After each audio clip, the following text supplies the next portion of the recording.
Welcome students. तो आज अभी हम लोग देखेंगे जरा सा एप्लीकेशन ऑफ ग्राफ।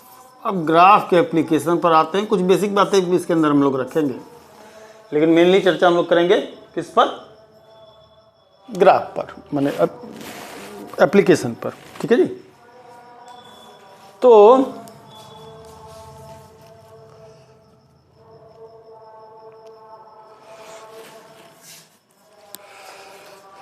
चलिए, एक इंटरेस्ट के ख्याल से कुछ क्वेश्चन हम रख रहे हैं। पहला एक क्वेश्चन है कुछ इस तरीके का।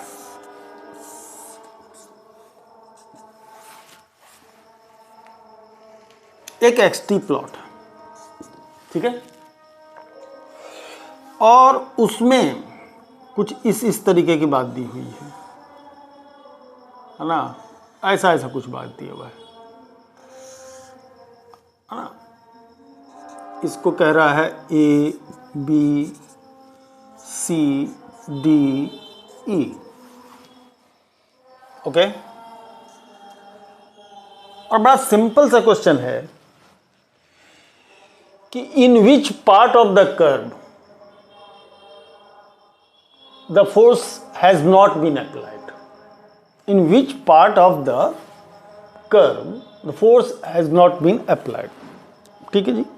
अगर फोर्स नहीं अप्लाई होगा, मतलब फोर्स जीरो, तो क्या जीरो होगा? एक्सेलरेशन जीरो होगा। और एक्सेलरेशन जीरो होगा तो वेलोसिटी कांस्टेंट होगा, और वेलोसिटी अगर कांस्टेंट होगा तो एक्सटी प्लॉट स्ट्रेट लाइन होगा। देखिए, इसमें से कौन सा पार्ट स्ट्रेट लाइन? कौन सा पार्ट? स्टार्टिंग पार्ट ही A B part. A B part ही क्या है? स्ट्रेट लाइन है।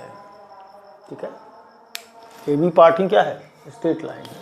तो ए बी पार्ट ही वो पार्ट है जिसमें फोर्स नहीं लग रहा है। एक दूसरा क्वेश्चन लेते हैं।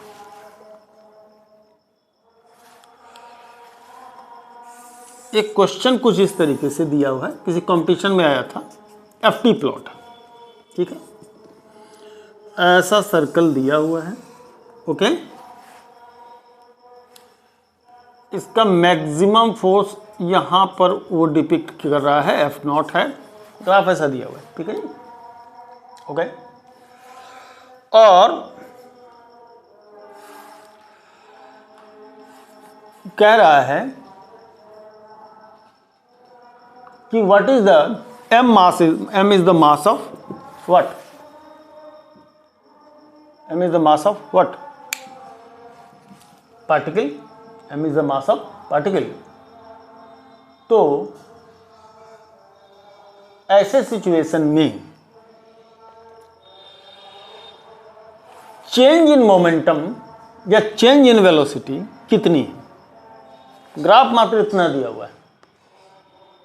चेंज इन मोमेंटम कितना या चेंज इन वेलोसिटी कितनी?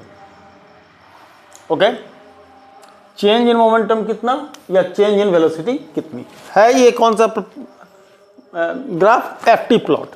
ठीक है, एफटी प्लॉट है, और अपने को सीधे सीधे पूछा। ऑप्शन उसमें दिया है, ऑप्शन पर हम लोग नहीं जाते। ऑप्शन 3-4 ऑप्शन दिया हुआ है। हम ऑप्शन ले ही नहीं रहे, हम लोग सीधे सीधे क्वेश्चन को उठा रहे हैं, क्वेश्चन पर ही डिस्कस कर रहे हैं। तो इस क्वेश्चन में पूछा रहा है M B change in momentum या चेंज इन वेलोसिटी कितनी? दोनों ही हम निकाल सकते हैं, मास प्रोवाइडेड है। ठीक है, तो चलिए देखते हैं। F T plot del P equal to F del T. F del T, del P change in momentum, ठीक है, एफ डेल टी होता है। यानी फोर्स और टाइम का जो प्रोडक्ट होगा वो चेंज इन मोमेंटम को प्रोवाइड करेगा। ओके, तो product of F and T will be described by the what? Area. तो एक बात, पहली बात जो मैं समझा दूं, यहां पर दो एक बात समझने की जरूरत है। आपको हर सिचुएशन में ये पकड़ना पड़ेगा, किसी भी कर्व का कोई ग्रेडियंट जो है एक स्पेसिफिक थिंग देगा, और उसके अंदर उस प्लॉट के अंदर का एरिया कुछ और दे रहा होगा।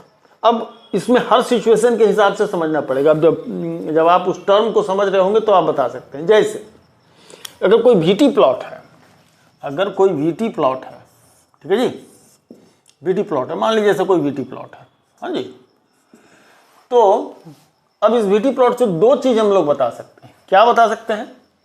पहले ये बता सकते हैं कि किसी पॉइंट पर का एक्सीलरेशन कितना है, क्योंकि acceleration rate of change of velocity माने dv/dt, थोड़ा सा कॉन्सेप्ट को इजी की। तो किसी भी पॉइंट पर dv/dt थीटा टेन थीटा से हम लोग बता सकते हैं। ग्रेडियंट से हम लोग क्या कर सकते हैं? बता सकते हैं। दूसरा क्या बता सकते हैं हम लोग? इस ग्राफ से हम लोग एक पर्टिकुलर इंटरवल में डिस्प्लेसमेंट भी बता सकते हैं। क्यों बता सकते हैं? जरा सा बात को समझिए। डिस्प्लेसमेंट को भी बता सकते हैं। क्यों बता सकते हैं? क्योंकि यहां देखिएगा, है ना, क्या होता है, v इक्वल टू dx/dt, तो dx equal to v dt, correct. तो integration of dx equal to integration of v dt, यानी v और v तो ये है। जैसे गौर कीजिएगा, यहाँ कुछ कॉन्सेप्ट हम ले रहे हैं, प्रॉब्लम को उठाए हैं और इस कॉन्सेप्ट को आपको समझाने के लिए एक स्मॉल स्ट्रिप लिया जाए, है ना, एक स्मॉल स्ट्रिप लिया जाए जो ऑलमोस्ट क्या हो, सेम हो। तो v dt will represent the area under the curve in the given interval. इसमें लिमिट भी लगाना पड़ता है। तो dx का इंटीग्रेशन x यानी डिस्प्लेसमेंट डेल x जो भी कह सकते हो, v dt का इंटीग्रेशन ये एरिया प्रोवाइड करेगा, एरिया। तो del x is the area under curve, under curve. ये कॉन्सेप्ट है जो हम लोग इसको इस्तेमाल करने के लिए जा रहे हैं। नटसेल में ये समझे कि किसी भी प्लॉट का ग्रेडियंट एक पर्टिकुलर फिजिकल क्वांटिटी को प्रोवाइड करेगा और उसके अंदर का एरिया एक पर्टिकुलर इंटरवल में क्या करेगा, एक दूसरे फिजिकल क्वांटिटी को प्रोवाइड कर सकता है डिपेंडिंग ऑन द रिलेशन पर डिपेंड करते हुए एक दूसरे क्वांटिटी को। जैसे कि what is the displacement in the interval t1 to t2, t1 to t2, तो डेल एक्स यहाँ टाइम t1 से लेके t2, ये चीज एरिया से मिलेगा, है ना। तो यहाँ देखिए ना, v है ना, ये बहुत छोटा इंटरवल dt लेते हैं, v dt एक स्मॉल एरिया को रिप्रेजेंट कर रहा था। ऐसे जितने भी v dt's हैं सबको जोड़ लिया जाए, माने integration of v dt in the interval t1 to t2। ये चूंकि मैथमेटिक्स की चीजें हैं, अब किसी दिन अब इंटीग्रेशन पर हम आएंगे तो हम इसको और क्लियर करेंगे, लेकिन मोटा मोटी इतना ही समझिए कि अगर किसी प्लॉट के अंदर अगर आपको एरिया निकालना होता है तो कुछ इस तरीके से हम लोग निकाल पाते हैं। ये जो बेस है उसका एक dt इंटरवल लेकर के और जो दूसरा फिजिकल क्वांटिटी है उसको लेकर के v dt, उसका फिर इंटीग्रेशन कर देते हैं तो उसका एरिया निकल के। और जो मैथ्स वाले स्टूडेंट है वो अच्छी तरह जानते हैं कि एप्लीकेशन ऑफ इंटीग्रेशन में हम लोग जाते हैं तो एरिया प्लॉटिंग और फिर जाकर के तो आपका area enclosed by any curve, area enclosed bye curve integration process का हम लोग इस्तेमाल करते हैं। ये लोग मैथमेटिक्स वाले जो 12th ऑलमोस्ट कंप्लीट कर चुके होंगे उनको अच्छी तरह से पता होगा, नहीं पता हो तो पता कर लीजिए, ठीक है। तो ये एरिया जो होगा वो उस इंटरवल में डिस्प्लेसमेंट को रिप्रेजेंट करेगा, ठीक है। तो हर प्लॉट का उसके नीचे का एरिया कुछ एक फिजिकल क्वांटिटी को प्रोवाइड करेगा, ग्रेडियंट दूसरे फिजिकल क्वांटिटी को प्रोवाइड करेगा। अब आपको समझने वाली बात ये होगी कि कौन किस चीज को प्रोवाइड कर सकता है। तो यहां पर एफटी प्लॉट के अंदर का या जो एरिया है वो एरिया हमको क्या दे देगा, एफ डेल टी होता क्या है, डेल पी ना। तो ये जो एरिया होगा इस एरिया को हम लोग बता सकते हैं, है ना, इस एरिया को हम लोग बता सकते हैं। क्या बता सकते हैं भैया, एरिया। तो डेल पी मिल जाएगा इस एरिया से, तो पाई, ये इसका रेडियस कितना बन रहा है, F not, pi F not, है ना, बा एफ नॉट ये पूरा एरिया होगा पूरे सर्कल का बाई 2, तो del P pi F not square by 2, ये है क्या डेल पी। और डेल पी होगा कितना, डेल पी होगा कितना M del V pi F not square by 2, तो del V change in velocity pi F not square by 2m is the change in velocity. इस प्लॉट से m mass provided था, हम ये बता सकते हैं इस प्लॉट की मदद से कि what is the change in velocity. आई बात समझ में? हमको उम्मीद है कि ये बात आपको समझ में आई होगी। अब थोड़ा सा दूसरा क्वेश्चन लिया जाए।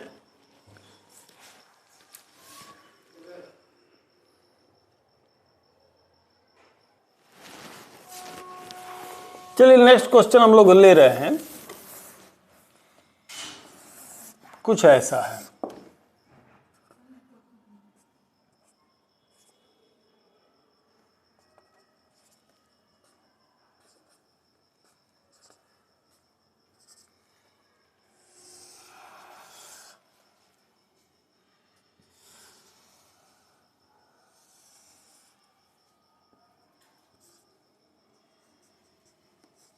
ये एक एफ टी प्लॉट है, ये एक एफ टी प्लॉट है, ठीक है जी। इसमें टाइम सेकंड में दिया है, मार्किंग दिया हुआ है 2, 4, 6, 8 ऐसा, ओके। और हमसे पूछा जा रहा है कि व्हाट इज द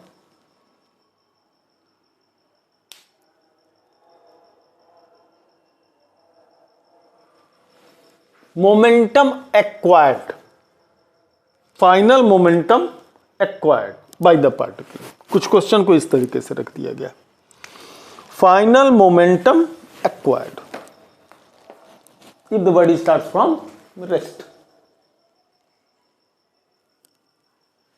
रेस्ट से अगर चालू करता है तो फाइनल मोमेंटम क्या एक्वायर करेगा।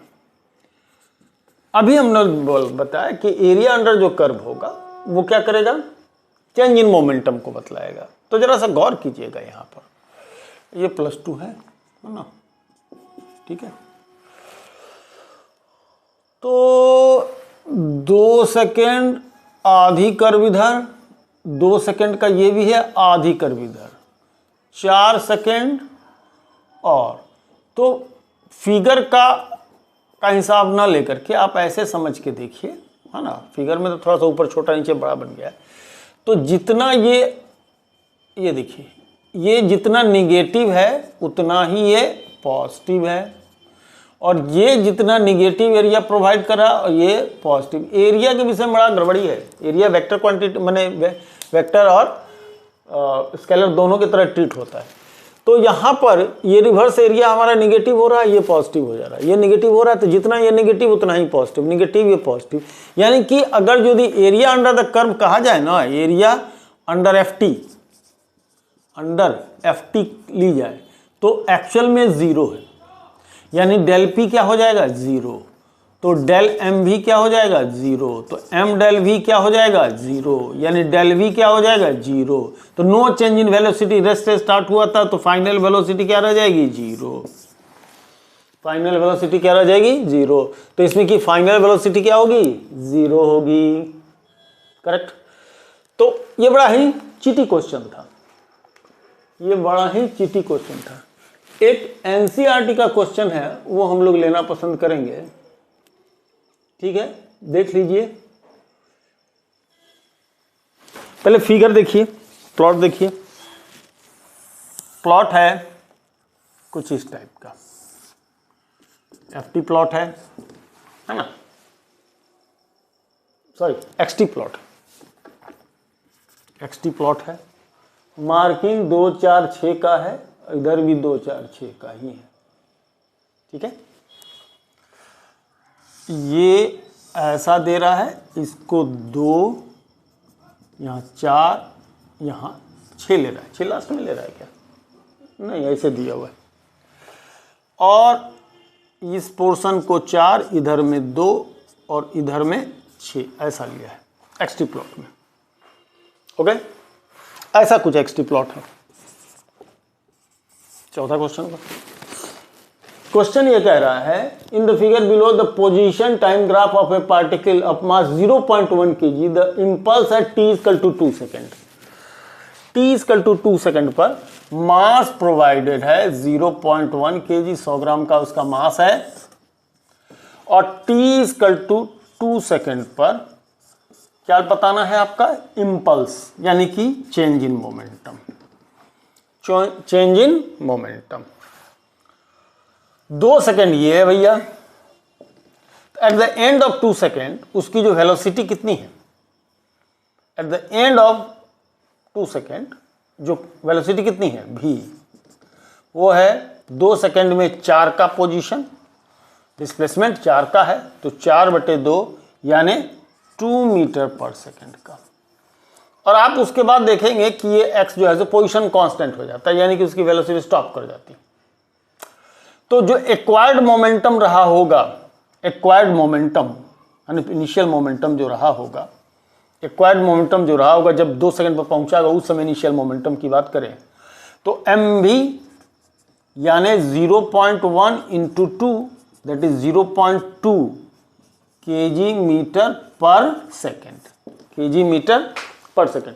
यूनिट एंड डायमेंशन जिनको नहीं समझ में आती, यूनिट एंड डायमेंशन जिस दिन समझाएंगे तो उसकी बात हम करेंगे। kg metre per second initial, और फाइनल कितनी हो गई जी भैया, फाइनल हो गई 0, चूंकि उसके बाद तो रेस्ट में आ जाता है। तो what is the change in momentum, minus में आएगा, फाइनल माइनस चल 0 माइनस इतना, तो ये minus 0.2 kg metre per second is the impulse that is the change in momentum. Minus में और प्लस में दोनों आंसर दिया है, माइनस वाली टिक करेंगे, है ना, माइनस वाली टिक करेंगे, बाकी इसमें कोई खास बात थी नहीं। ठीक है, चलिए अब नेक्स्ट क्वेश्चन लिया जाए, शायद एक क्वेश्चन हम लोग और ले सकते हैं।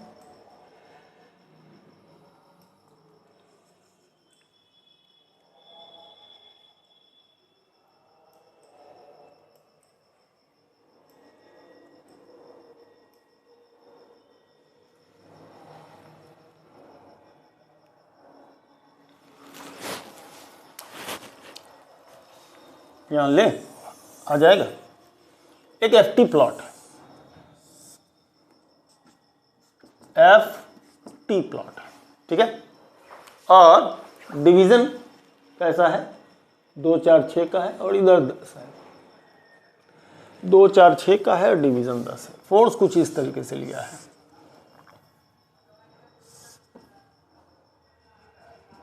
2 4 लास्ट में लिया है, एंड जहाँ 6 कर रहा है वहाँ एंड हो गया, और ये जो लेवल ले रहा है वो 10 न्यूटन का, ये टाइम सेकंड में ले रहा है, मास उसका 3 kg है, जो ऑब्जेक्ट है उसका मास 3 kg लिया जा रहा है, ठीक है, और द मोमेंटम एक्वायर्ड। देखिए अगर ये जनरल क्वेश्चन होता तो ये जो होता वेरिएबल फोर्स 0 से लेकर 10 तक पहुंचता है, फिर ऐसा कुछ होता है ना जी। तो हम लोग क्या करते हैं कि पहले वेरिएबल फोर्स में कितना उसका चेंज इन मोमेंटम वो निकालते, फिर फोर्स कांस्टेंट हो जाता है 10 का, उसमें कितना होता है। तो इन सब की कोई ज़रूरत नहीं, हमको सीधे सीधे इसकी एरिया की ज़रूरत पड़ेगी। ये बन जा रहा है ट्रेपेजियम, ये बन जा रहा है ट्रेपेजियम, तो ट्रेपेजियम बन जा रहा है, तो ये डेल ए माने एरिया जो स्वाइप आउट हो रहा है, इधर 6 का आर्म हो रहा है, ऊपर में 4 का आर्म आता है, 1/2 सम ऑफ पैरेलल साइड्स यानी 6 + 4 इंटू एल्टीट्यूड मतलब 10, तो 6 4 10, 10/5 गुने 10 दैट इज व्हाट, 5 है 50, तो यही डेल ए क्या हो जाएगा, डेल पी हो जाएगा। तो चेंज इन मोमेंटम इसका 50 kg मीटर पर सेकेंड होगा, ठीक है, 50 kg मीटर पर सेकेंड होगा। एक चीज और में इसको लिखा जाता है Newton into second, Newton into second भी लिखा जाता है इसको, तो न्यूटन इंटू सेकेंड में भी इसको हम लोग क्या कर सकते थे, लिख सकते थे।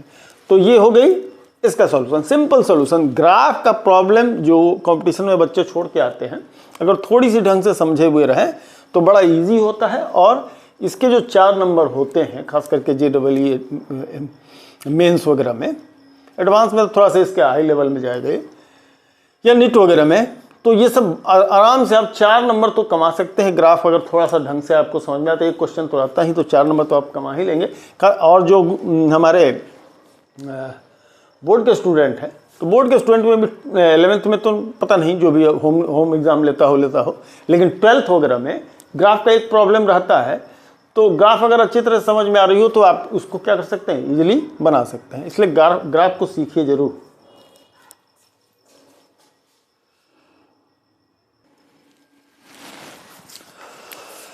नेक्स्ट क्वेश्चन बड़ा ही इंटरेस्टिंग है।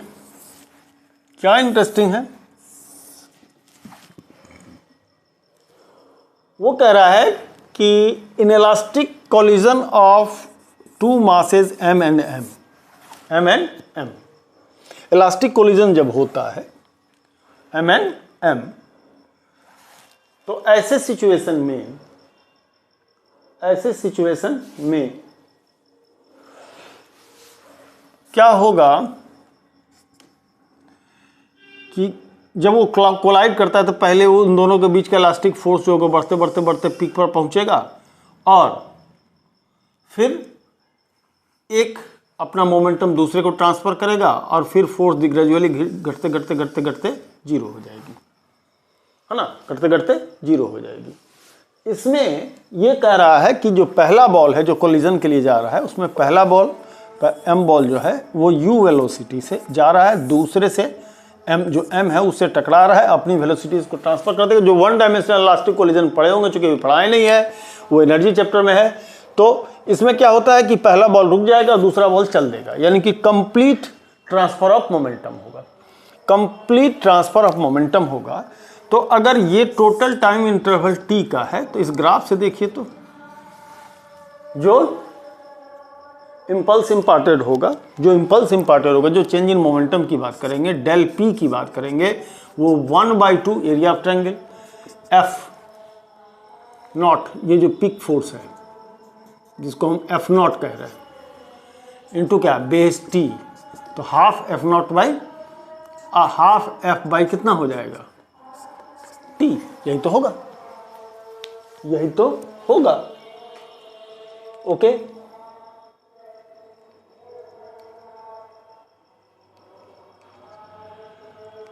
चलिए,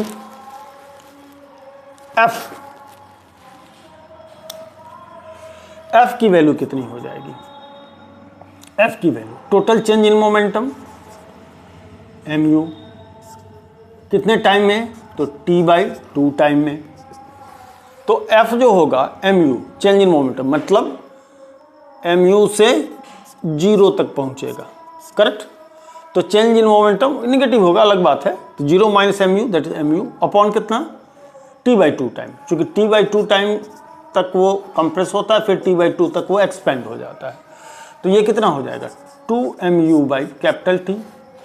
तो F into T that is कितना, 2mu, F into T that is 2mu।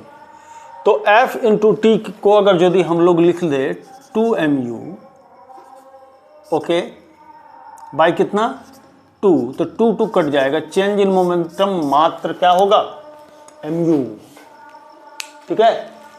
The curve shows the particle, हाँ, the decrease linearly in for the time, the magnitude of F T, तो change in momentum mu आएगा।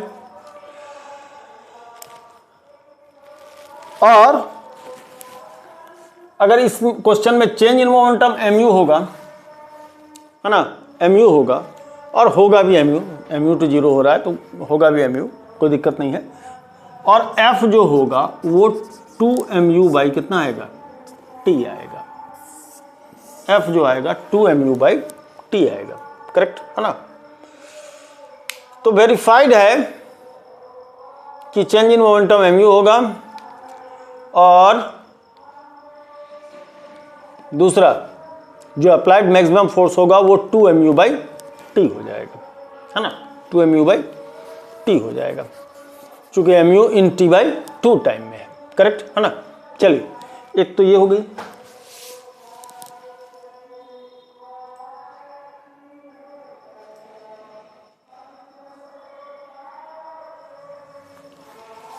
एक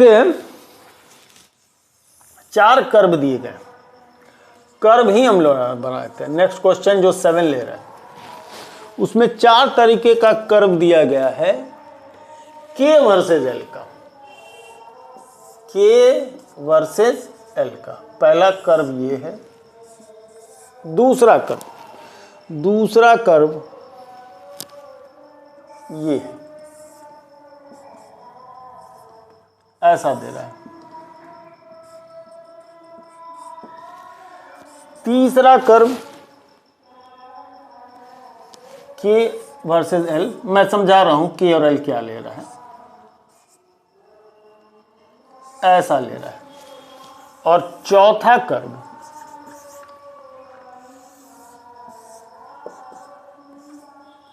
ये ले रहा है ना। और कह रहा है कि which of the following graph depicts the constant K versus L of the spring correctly. K और L के बीच का रिलेशन, अगर जो लोग एडवांस में जानते हैं F equal to KL, F अगर कांस्टेंट है तो KL भी कांस्टेंट होगा, ठीक है, KL भी कांस्टेंट होगा। तो K inversely proportional to L hyperbolic function, hyperbolic function है ना, जिसमें x और y कांस्टेंट। मैं आपको एक सिद्धांत बता दूं, x इंटू वाई कांस्टेंट, तो ये जो कर्व होगा y इक्वल टू कोई भी कांस्टेंट c अपॉन x जो लेंगे, ये एक हाइपरबोलिक फंक्शन होगा और इसको ऑर्थोगोनल हाइपरबोला कहा जाता है ना, ऑर्थोगोनल हाइपरबोला कहा जाता है। तो y इक्वल टू ये हाइपरबोलिक फंक्शन होगा। तो ये है हाइपरबोला, ये स्ट्रेट लाइन है, ये आपका पैराबोला है, ये भी स्ट्रेट लाइन है। स्ट्रेट लाइन कर्व नहीं होगा, स्ट्रेट लाइन कर्व नहीं होगा, पैराबोलिक फंक्शन नहीं होगा, चूंकि एक फर्स्ट डिग्री और एक सेकंड डिग्री में नहीं है। तीसरी बात, ये क्या है, रेसिप्रोकल रिलेशन है, y इक्वल टू 1/x या जो भी के, तो ये इसका क्या होगा, करेक्ट ऑप्शन होगा। चलिए, बैकग्राउंड में आपको कुछ भजन की आवाज़ सुनाई दे रही है, अच्छी बात है, भजन सुन भी सकते हैं। चलिए, तो नेक्स्ट क्वेश्चन, उसको पहले से ही हमने बोर्ड में बना दिया था पॉज करने के बाद, जब हम बोर्ड साफ कर रहे थे उसमें। ये FT प्लॉट है, इस FT प्लॉट को जरा गौर कीजिए। F और T का प्लॉट है। फोर्स पहले 0 से 2 सेकंड के बीच में इंक्रीज करता है, फिर 2 से 4 सेकंड के बीच में कांस्टेंट रहता है, फिर 4 से 4.5 के बीच में इसमें एक डिक्रीजमेंट आती है अप्लाइड फोर्स में, फिर से वो कांस्टेंट रहता है और 6.5 सेकंड में आकर के वो 0 हो जाता है। यही प्लॉट है FT। सिंपल सा क्वेश्चन, मास कहा जा रहा है कि जिस मास पर अप्लाई होता है वो 2 kg, वो कह रहा है कि what is the change in velocity, the final speed starting from, what is the final speed या फाइनल वेलोसिटी कितनी होगी, इनिशियल वेलोसिटी उसकी 0 रही है। सीधा सा इसका एरिया निकालने की जरूरत पड़े, इसका एरिया डिवाइडेड मास, 2 से डिवाइड कर देना पूरे एरिया को निकाल करके, तो चेंज इन मास वेलोसिटी जो होगा फाइनल वेलोसिटी, क्योंकि इनिशियल 0 है तो v माइनस यू। अब जरा सा गौर कीजिए, ये 4 का है, 2 ये इंटरवल 2 का आएगा, 2 और 2 चौके 8, एकदम जोड़ते जाइए, लिखते जाइए, नीचे 2 से डिवाइड लगाना है इसका मास का, है ना। Del P upon M V दे देगा, डेल वी दे देगा हमको। ये 2 का है, ये 4 का है। ये एरिया ट्रायंगल, बेस 2 का, हाइट 4 का, लेकिन उसका हाफ हो जाएगा, 1/2 बेस इंटू एल्टीट्यूड, 2 4 जाए 8, 8 का हाफ 4, प्लस 4 से 4.5 के बीच में वो बन जा रहा है ट्रेपेजियम। 4 से 4.5 के बीच में बन जा रहा है ट्रेपेजियम। जरा आप बाद में आते हैं, पहले इसको देख लिए, 2 का इंटरवल है और 2.5 का ये है, तो 2 इंटू 2.5 ये हो गया 5। और इसका एरिया कितना होगा, बन गया ये ट्रेपेजियम 4 और 4.5, 4 और 4.5 हो जाएगा ये आपको 8.5, 8.5/2, ट्रेपेजियम एल्टीट्यूड 0.5 का, 0.5 का, तो ये 8.5 है ना, 8.4 और 4 नहीं, कैलकुलेशन जो तो ना भैया, ये है 4 का और ये है 2.5 का, तो ये दोनों पैरेलल साइड जो होंगे, ट्रेपेजियम है 4 और 2.5, 4 और 2.5 6.5, और जो एल्टीट्यूड हो जा रहा है वो कितने का हो रहा है, 0.5 का, 4 से 0.5 है ना। सम ऑफ 2 पैरेलल साइड्स डिवाइडेड 2, तो 6.5 3.25 डिवाइडेड 2 दैट इज कितना हो जाएगा, यहाँ पर देखो 3.25, 1.6 से तो देखो 1.6 से 2.5075 कितना 1.6 से और 620 और 5 तो 1.625 इसको भैया सॉल्व कर दीजिए, सीधे सीधे वेलोसिटी निकल जाएगा 8 4 12 12 5 17 17 1 18 18.62 है, 18.62 है, तो 18.62 का वैल्यू 9.31 के आसपास आएगा। ऑप्शन में बिंदास दिख रहा है 9.31 मीटर पर सेकेंड, ठीक है ना। कैलकुलेशन में जो भी मिस्टेक होगा देखा जाए, तो ये निकल करके आराम से क्या होगा, ये एरिया फटाफट हमारा आ जाएगा। और कितना होगा ये हम लोग बता सकते हैं। तो बहुत ज़्यादा ये डिफिकल्ट होता नहीं है, ग्राफ का प्रॉब्लम सबसे इजी प्रॉब्लम है। चलिए एक क्वेश्चन और देखते हैं, एक क्वेश्चन और देखते हैं। और वो क्वेश्चन ये शायद 7वां रहा होगा, ये 8वां होगा, पता नहीं, जो भी हो, सीरियलिटी जो भी हो। एक कर्व दे करके किसका, पीटी का कर्व दिया है, मोमेंटम और टाइम का कर्व कुछ इस तरीके से है, ठीक है भैया, और डिफरेंट पॉइंट ले रहा है। थोड़ा सा इसको झुका के लाओ यार, है ना। एक पॉइंट ए यहां ले रहा है, बी यहां ले रहा है, सी यहां ले रहा है, डी यहां ले रहा है, ठीक है। पूछ जानते हैं क्या रहा है कि किस पॉइंट पर अप्लाइड फोर्स मैक्सिमम है। पी वेरिएबल है विथ टाइम, मोमेंटम वेरी कर रहा है तो फोर्स वेरी कर ही रहा होगा, है ना। टाइम के साथ अगर मोमेंटम वेरी कर रहा है इसका मतलब फोर्स तो वेरी कर रहा है, ठीक है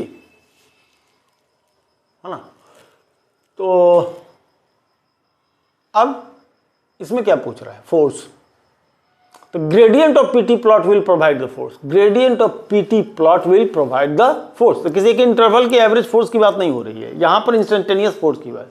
eight what instant the force according to the given plot will be maximum. दिए गए प्लॉट के अनुसार किस बिंदु पर लगने वाला बल महत्तम होगा, ठीक है। तो मैं अभी थोड़ी देर पहले जैसे वीडियो स्टार्ट किया तो मैंने टेंजेंट ड्रॉ कर करके स्पर्श रेखा बना करके ये बतलाया था कि जिसकी ग्रेडियंट ज़्यादा होगी जिस पॉइंट पर, उसकी वैल्यू उतनी अधिक होगी। तो पीटी का ग्रेडियंट प्रोवाइड करेगा फोर्स। ए पर अगर ग्रेडियंट लेंगे बहुत छोटा एंगल आएगा, करेक्ट। बी पर लेंगे तो थोड़ा सा बड़ा एंगल आ रहा है, डी पर लेंगे तो कुछ खास फर्क नहीं, एंगल थोड़ा। जरा सा गौर कीजिएगा सी पॉइंट पर, देख रहे हैं। अगर आप हाइपोथेटिकली एक लाइन उस पर टच कराते हुए देखिए, आप देखिएगा कि सी पॉइंट पर का जो ग्रेडियंट होगा वो सबसे ज्यादा होगा, यानी कि at C acting force is maximum. भैया यही इंपॉर्टेंस है ग्राफ का। ग्राफ तो सारी कहानी जगह, तस्वीर पिक्चर है, ये है ना, पिक्चर है, सब कुछ बताता है। स्टार्टिंग में मोमेंटम धीरे धीरे चेंज हो रहा था, अचानक वो बी पॉइंट पर आकर शूटअप किया, सी पर आकर और शूटअप का और तेज से मोमेंटम चेंज होने लगा। फिर ग्रेजुअली कुछ देर के बाद जाकर डी पॉइंट से वो ग्रेजुअली चेंज इन मोमेंटम, फिर धीरे धीरे चेंज होने लगा। चेंज तो हो रहा है लेकिन धीरे धीरे हो रहा है, फास्टर चेंज स्लोअर चेंज, है ना, इस टाइप की बात होगी, ठीक है। तो ये रही इसकी बात। चलिए आगे बढ़ते हैं, कुछ और चीज़ देखते हैं।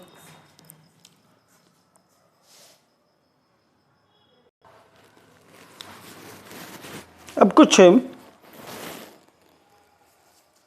और बेसिक बात पर हम लोग चर्चा करते हैं। एक एप्लीकेशन हम लोग जरा देख लें।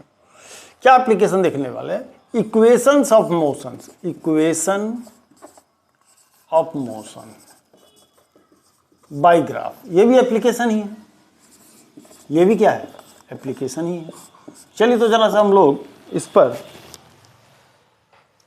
इक्वेशन ऑफ मोशन को जरा देखें। इसमें कैसे हम लोग इक्वेशन ऑफ मोशन ग्राफ से निकालते हैं। ओके, चलिए एक वीटी प्लॉट लेते हैं हम लोग।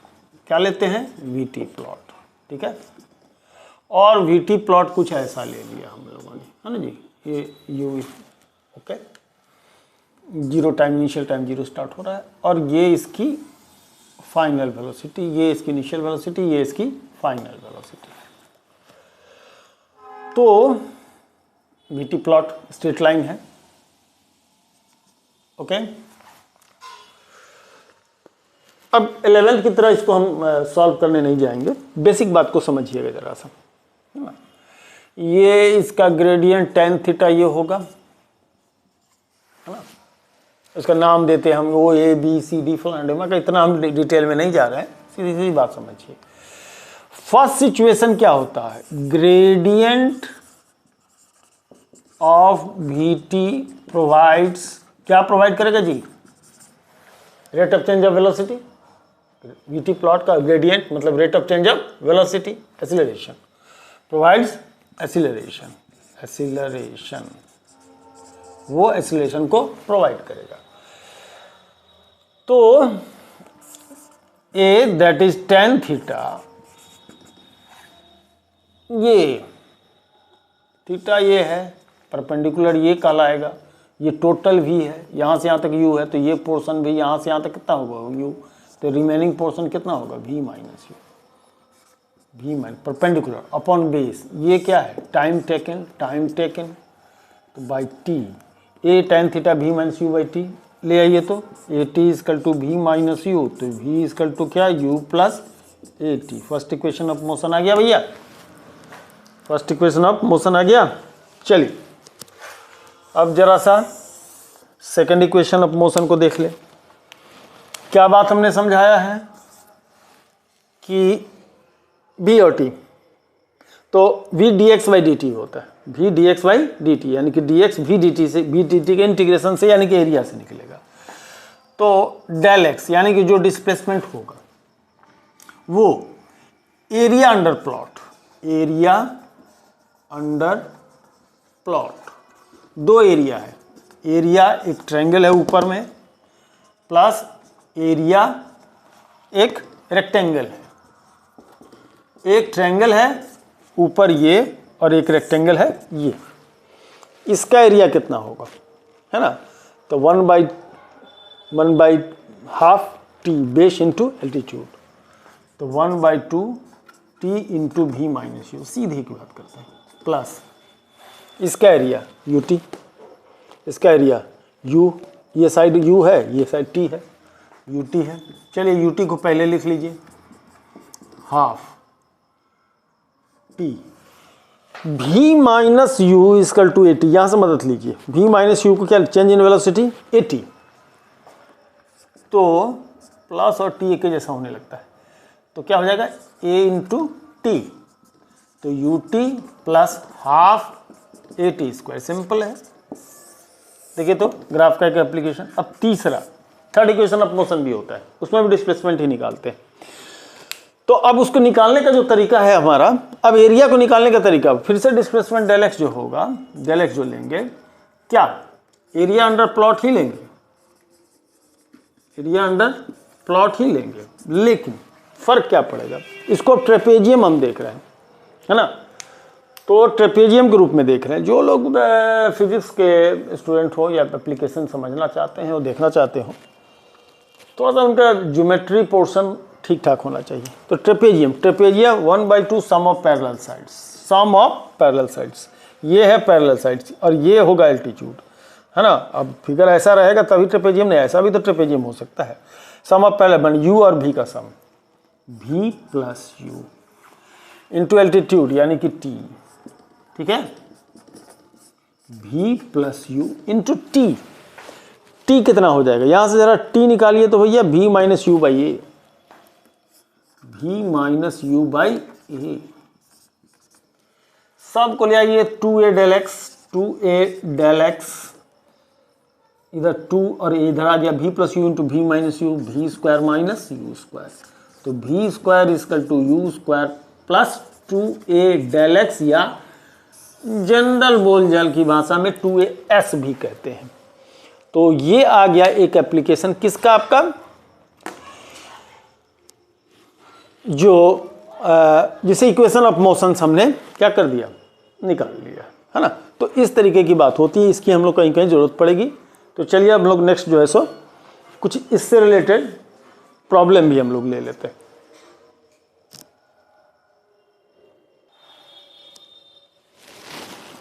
तो अभी हमने बोर्ड साफ करने के बाद एक वीटी प्लॉट बनाया है।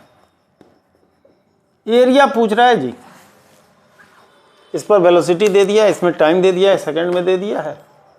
ट्रेवल, सॉरी एरिया नहीं पूछ रहा है, डिस्टेंस ट्रेवल पूछ रहा है। तो क्या करना क्या है, अपने को इसका एरिया निकालना है, सिर्फ एरिया निकालना है और बांट बांट लेना है। एक एरिया ये हो जाएगा, एक एरिया ये ट्रायंगल, ये रेक्टेंगल और ये ट्रेपेजियम, करेक्ट है ना। जरा सा फटाफट निकालिए तो भैया डेल एक्स कितना हो जाएगा फटाफट।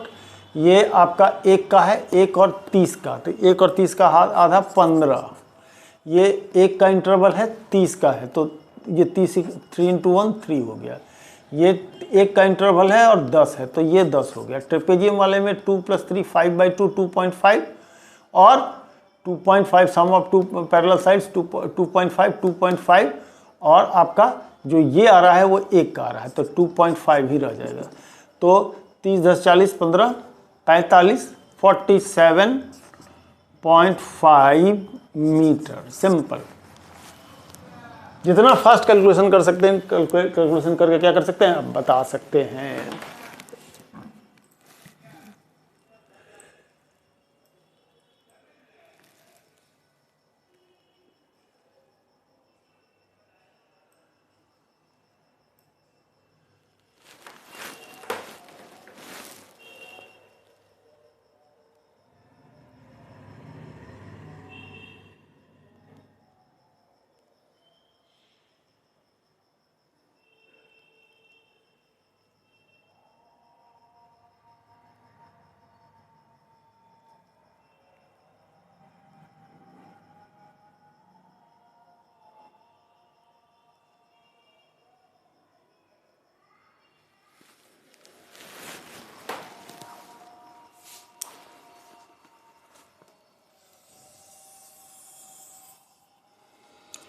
एक कुछ ऐसा दिया है,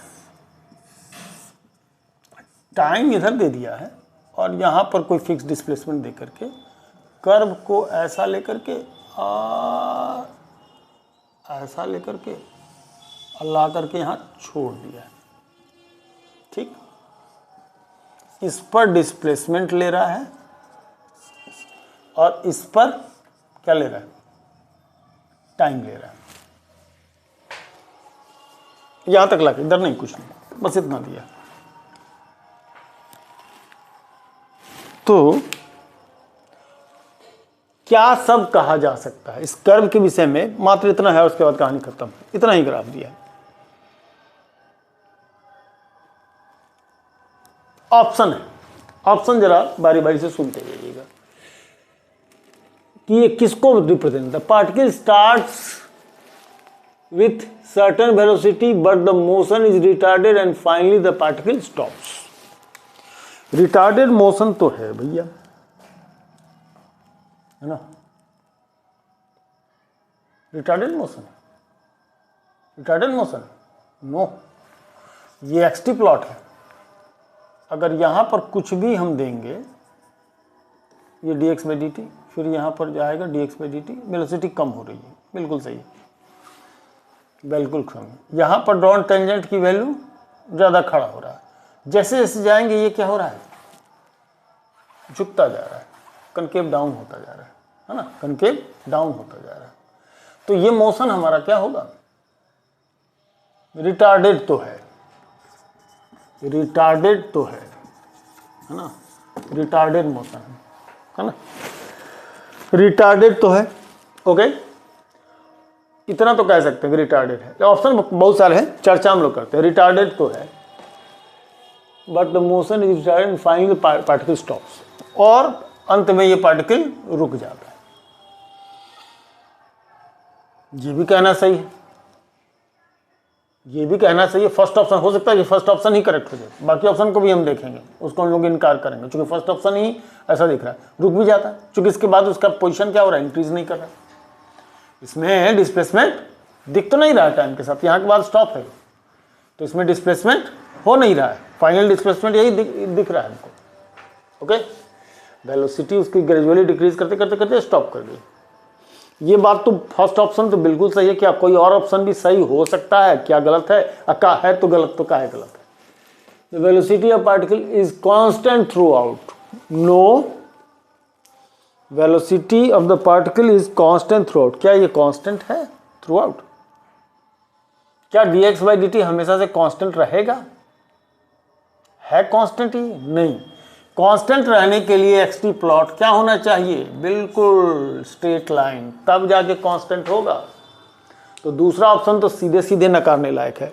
फॉर्चुनेटली पहला ही ऑप्शन हमारा सही बैठा है। आगे हम लोग देखते हैं, acceleration of particle is constant throughout, no, acceleration is not constant. dv by dt, पहला dx बाई dt होगा, पहला वेलोसिटी dx बाई dt होगा, है ना, dx बाई dt होगा, और पैराबोलिक फंक्शन, पैराबोलिक है तो पैराबोलिक, dx बाई dt भी होगा, फिर dv बाई dt a होगा, मानी डिफरेंशिएशन का डिफरेंशिएशन एक्सीलरेशन होगा, और एक्सीलरेशन होगा। तो क्या ये कांस्टेंट है? कह नहीं सकते इस ग्राफ के हिसाब से, ये पैराबोला है नहीं है भगवान जाने, पैराबोलिक दिख रहा है नहीं दिख रहा है, ये कहना मुश्किल है, क्योंकि हाइपरबोलिक भी हो सकता है। अगर ये पैराबोलिक होता तो D by D T constant हो जाता, इसमें कोई दो राय नहीं था। लेकिन ये कर्व के हिसाब से हम लोग पैराबोला इसको कह नहीं पाएंगे, जितना कर्व दिया उसके हिसाब से नहीं कह सकते, तो डाटा इनसफिशिएंट है, इसलिए हम लोग एक्सीलरेशन को कांस्टेंट नहीं कह सकते। ठीक है, the particle start with a constant velocity, then motion is accelerated and finally the particle moves with another constant velocity. बिल्कुल बकवास टाइप की बात। जो पहला मोशन था कि एक सर्टेन वेलोसिटी स्टार्ट करता है, फिर रिटार्ड करता है, फाइनल वेलोसिटी उसकी जीरो हो जाती है, डिस्प्लेसमेंट उसमें बंद हो जाता है, मोशन उसका रुक जाता है। The first option is the correct option. जो एक्सीलरेशन नॉट कांस्टेंट रहने की बात हुई थी वो हम लोग नहीं कह सकते हैं, काहे कि ये कर्व पैराबोलिक है कि नहीं है ये नहीं पता, ये नहीं पता, है ना, ये नहीं पता। और वैसे भी एक्सटी प्लॉट में होता तो है, खैर एक्सटी प्लॉट में ऐसा कर्व आता है ना, है ना। वो जो हम लोग x equal to B T minus A T square लेते हैं, उसमें ऐसा ही प्लॉट तो आता है भैया, ऐसा ही प्लॉट तो आता है, यही प्लॉट तो आता है। तो इसका आधा पोर्शन मान के चलिए, लेकिन एक्सीलरेशन, इसमें एक्सीलरेशन तो कांस्टेंट होता है ना, -2a आ जाता है, -2 एक्सीलरेशन आ जाता है dx बाई dt। जब दो बार इसको डिफरेंशिएट कीजिएगा, इसमें -2a आ जाएगा, एक्सीलरेशन इसका कांस्टेंट हो जाएगा, है ना जी। डी बाई डी टी इसमें, dx बाई dt इसमें निगेटिव आ जाएगी, dx बाई dt हमें क्या रहेगा, निगेटिव हो जाएगा, है ना। तो dx बाई निगेटिव हो जाएगा। तो ऐसे सिचुएशन में होता तो है, अगर पैराबोलिक फंक्शन होता तो हम कह सकते हैं कि एक्सीलरेशन कांस्टेंट है, लेकिन पैराबोलिक फंक्शन नहीं, हाइपरबोला हो सकता है भैया। हाइपरबोला होगा तो कहाँ से होगा कांस्टेंट। और रही के बाद टाइम, पोजीशन टाइम ग्राफ, बहुत सारा टाइम डिपेंडिंग फंक्शन हो सकता है, पोजीशन टाइम ग्राफ बहुत तरीके का हो सकता है, तो इसलिए कहना मुश्किल है। ओके,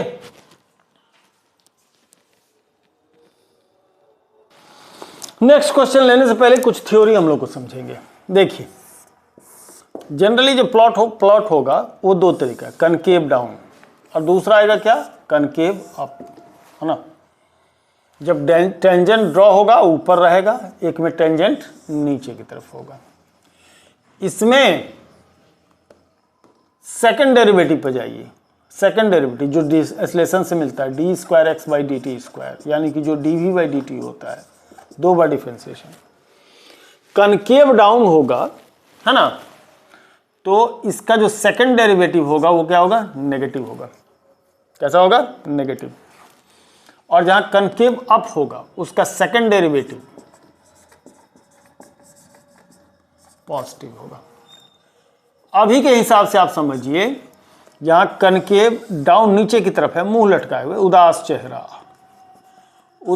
चेहरा ऐसा होता है ना, और हंसता हुआ चेहरा, स्माइलिंग, ये मुंह लटका हुआ, ये नेगेटिव, ये पॉजिटिव साइन है, ये नेगेटिव साइन है, ये पॉजिटिव साइन है। तो एक्सटी प्लॉट में एक्सीलरेशन को पॉजिटिव और नेगेटिव बताने का तरीका हमारे सेकंड डेरिवेटिव से निकलता है, concave down negative, concave up positive, है ना। इसमें मैक्सिमम पॉइंट मिलता है, इसमें मिनिमम पॉइंट मिलता है ना। फिर जब चर्चा होगी, जैसे जैसे जुड़े हैं धीरे धीरे जानते जाइए, हर बात को एक दिन समझा भी नहीं पाएंगे, आप समझ भी नहीं पाएंगे, है ना। अभी फिलहाल के लिए इतना हम लोग समझे कि ये कनकेव अप, कनकेव डाउन से हम लोग डाउन हो गया नेगेटिव एक्सेलरेशन, अप हो गया पॉजिटिव एक्सेलरेशन, ठीक है, सीधी सी बात है। अब जरा सा क्वेश्चन को देख लीजिए। एक प्लॉट के कुछ पार्ट दिए गए, ठीक है, प्लॉट का कुछ पार्ट दिया है।